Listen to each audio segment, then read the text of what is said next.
coming up, we'll be talking to Sharon Zollner over a story, a very good story, can I say? And listen, praise media when praise is due. There are aspects of the New Zealand Herald I quite like, and there are parts of that particular, what could you say, parts of that particular media outlet that are worthy of respect. And Liam Dan, who is the business editor at the New Zealand Herald, is one of those journalists. He's a writer, he's a columnist, radio commentator, does a lot. But he has a very good column each week called Inside Economics. And as a result of that, he has written this article to do with a question that he has received. And the question pretty much goes like this. I'm confused. You said one Graham Etheridge from Hawke's Bay. Actually, I think I know that name, but Graham Etheridge from Hawke's Bay wrote Liam Dan a letter after a column that he had written. And in that letter he said, I'm confused. You say, this is to Liam Dan, that New Zealand's economic future depends upon roughly 30 to 40,000 immigrants arriving every year. In February 2025, there were 210,456 people, says Graham, on job seeker benefits, an increase of 12% in the last 12 months. Where are these immigrants going to find work when they do arrive, or do they head to the nearest WINS office? Asked Graham. It would be helpful if the writer would expand his thoughts and explain how 30 to 40,000 immigrants arriving each year would be gainfully employed. And I think that's a question that a lot of us are asking. And so I decided to try and go and get some form of explanation as to what seems an enormous mismatch between the number of migrants coming into this country, many of them on work visas, and the large number of New Zealanders, over 200,000, on job seeker benefits. I think the number of 18 to 65-year-olds who are on any kind of welfare benefits approximating 400,000 now. So we've gone and asked Sharon Zollner, who's the chief economist at the ANZ Bank. I think she's been the chief economist there for, 7 or 8 years now. She started her career as a macro economist, so in other words, the big stuff, not the small stuff, at the Reserve Bank of New Zealand. She obviously got out while the going was good, and then got a real job, and has joined the ANZ, and she joins us now. Sharon, welcome to the show. Lovely to have you on. Thank you. Nice to be here. Where did you do your economics degree? Did you go to a real university? Canterbury. Oh. Canterbury. Did you have to put up with some ribbing about that early on in your career? Oh, actually, I think when I became the chief economist, pretty much every chief economist in New Zealand was a Canterbury graduate. Actually, it's a bit more diverse now, but for a while there was Canterbury was definitely the. Oh, isn't that interesting? Because Canterbury it doesn't have an international ranking in comparison to other universities, but I guess in some areas, and obviously economics, it's right up there. Yeah, well, that was a while ago since I did my degree, to be fair, but yeah. Oh, good on you. And congratulations, actually, upon a stellar career. And now you're working, as I say, as a chief economist for the ANZ. Can I just ask you, in that particular job, though, Sharon, is your job to go to your bank, the people who make the sort of funding, investment decisions, etc., and say, well, this is what the world's going to look like in 12 months' time? Or is it a bit more specific than that? So we certainly have internal customers, I suppose. I speak to the board and decision makers, and they certainly take our forecasts into account, but they're not obliged to take them as gospel, and they certainly shouldn't. I wouldn't encourage anyone to take anyone's spot forecast as gospel, but rather as an illustration of the sort of the risks that might be out there, or a way of thinking of things that you might not have thought about, as it may be a different lens to promote more diverse thinking, that kind of thing. But mostly my job is focused on our external customers, That's the big institutional giant corporations, all the way down to the corporates, and then the little SMEs, and even people who are trying to decide what to do with their mortgage.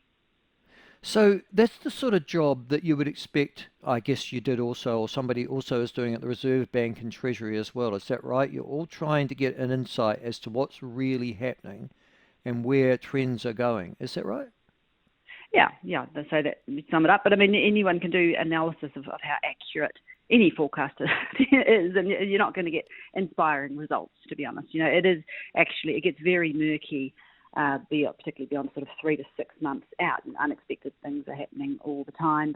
The impacts of things that have happened in the past that we know happened even aren't predictable. The world's changing the whole time. So that's why certainly when I present to customers, I'm not trying to say this is what's going to happen, bet the house on it. It's more like, look, maybe I can help you see the wood for the trees, and realise that what you're experiencing is maybe part of a bigger picture that you haven't quite appreciated, and maybe here are some risks you haven't thought about, that sort of thing. Okay.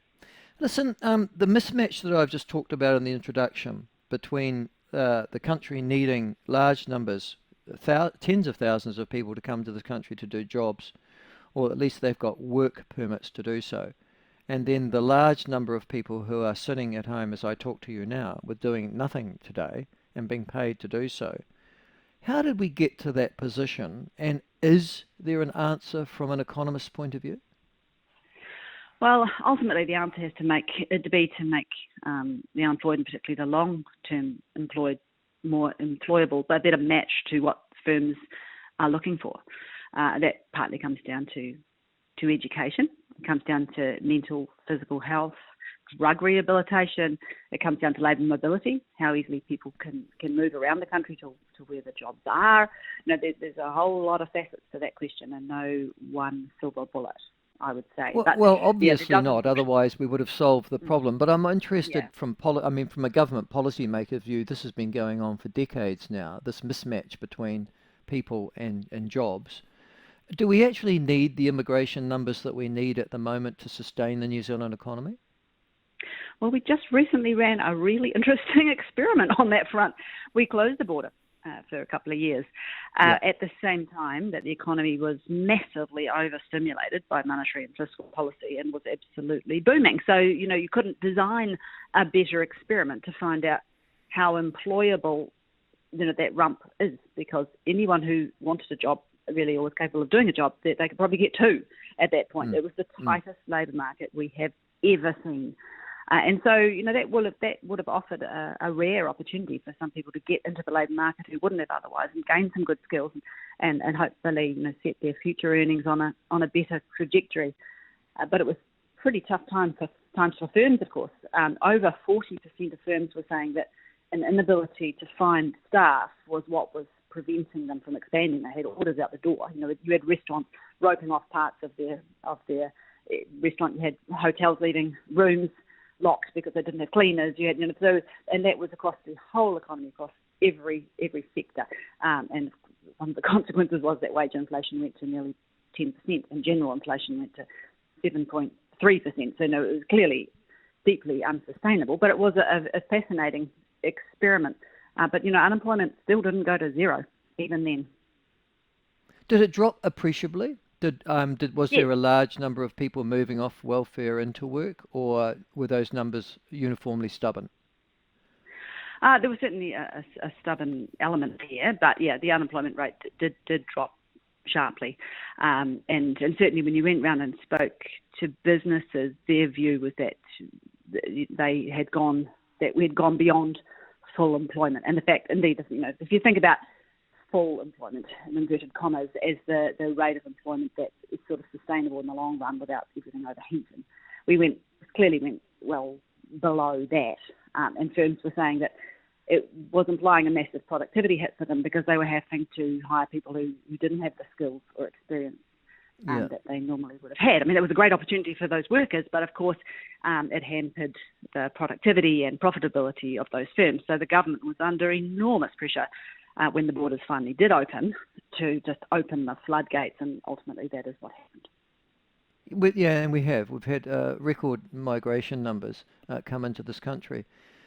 creating infrastructure problems for us, of course, and everything from housing and roads and to schools and hospital services on the one hand, but those are well documented. But I was just thinking on the other, um, is New Zealand always going to be dependent upon migrants coming into this country to elevate our productivity? Well, our productivity statistics have been so dire Yeah, that if that was the goal of it, then you wouldn't exactly say it succeeded. But of course, we don't have the counterfactual of what things would have looked like otherwise. We have pretty sizable immigration, so you do need to take that into account, and that's partly cyclical. So, for example, you can do a model that looks at the unemployment rate in Australia and particularly the East Coast and the unemployment in New Zealand and predict the movements across the Tasman with a reasonable degree of accuracy, for example. So some of it's cyclical, but some of it's also unfortunately structural, because while Australia might complain about their productivity performance, it has been better than ours, and they're recycling some of that mineral wealth into infrastructure and other things that has boosted their productivity and their real wages. And so, unfortunately, we are it's getting harder rather than easier to hang on to our skilled people. So that's part of the story as well. So, the sort of backfilling from offshore. But that big migration boost you're talking about in recent years, that was a particularly low-skilled wave. Because, of course, all the usual checks went out the window, and it sort of became, if you pay the median wage, then we'll assume you've done the due diligence. So the net result was a particularly unskilled wave, which, of course, knocked wage growth on the head, which helped the Reserve Bank and helped get inflation down. But, you don't need me to tell you there's winners and losers in that kind of scenario, for sure. You've touched on an issue that it has been talked about on the margins, but hasn't really come to the forefront, and that is, you're talking about losing educated, presumably enterprising, aspirational individuals out of this country. And then you've just used the word, and it's a good word, backfill. Trying to replace those people with people that you bring in for overseas, because obviously those people don't exist anymore in this country. Is there a decline in quality as a consequence of that transaction?